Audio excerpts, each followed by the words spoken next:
Hi, my name is David Burnite. I'd like to tell you a little bit about my big grandma. Some of my favorite memories are about big grandma. I called her big grandma because I also had a little grandma.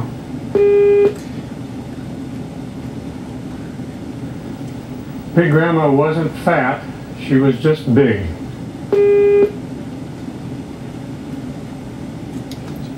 She grew up in Illinois of pioneer settler stock, and she just had big bones and was a big woman.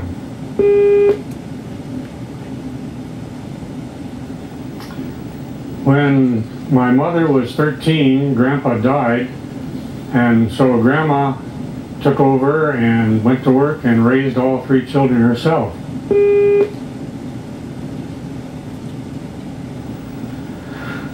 When I came along, Grandma was living about half the time with our family and half the time with her son. So I always considered her a member of our family. She would wash dishes and do the ironing and help my mother a lot. And I enjoyed Big Grandma.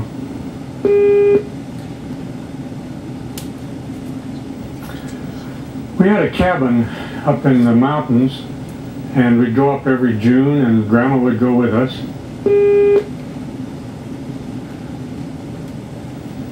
And after the sweeping and dusting and bringing down the cobwebs was done, Grandma would go for hikes with me. And she was an old lady, but she was a sturdy old lady.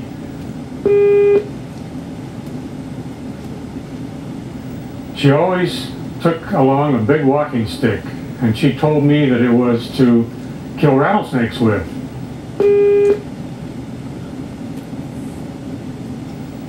She had grown up in a place where the horses grazing on the prairie in Illinois were sometimes bitten by rattlesnakes, which would lie in the prairie clover. And so Grandma hated rattlesnakes, and whenever she would see one, she would kill it.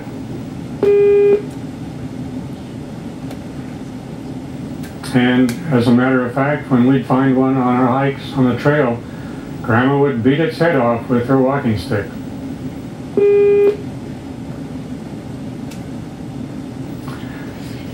I think one of the funniest things that happened was one day when my dog Laddie cornered a skunk underneath our cabin.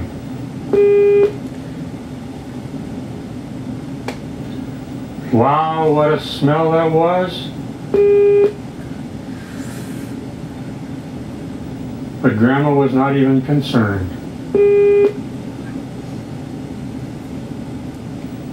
That was the day we discovered that Grandma had lost her sense of smell.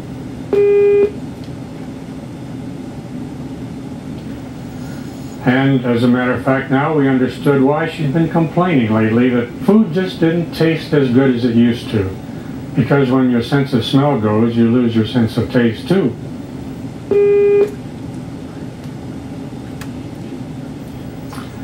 Grandma had been born in 1860, and she told me that when she was 5 years old, her father took her down to the railway crossing to see President Lincoln's funeral train go by.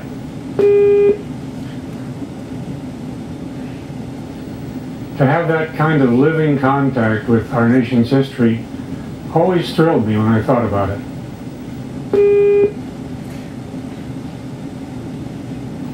Grandma lived to be almost 102, and on her 100th birthday, President Eisenhower sent her a birthday card. Of course, he sent birthday cards to every 100-year-old person, but we always thought that it was very special because Grandma was very special to us.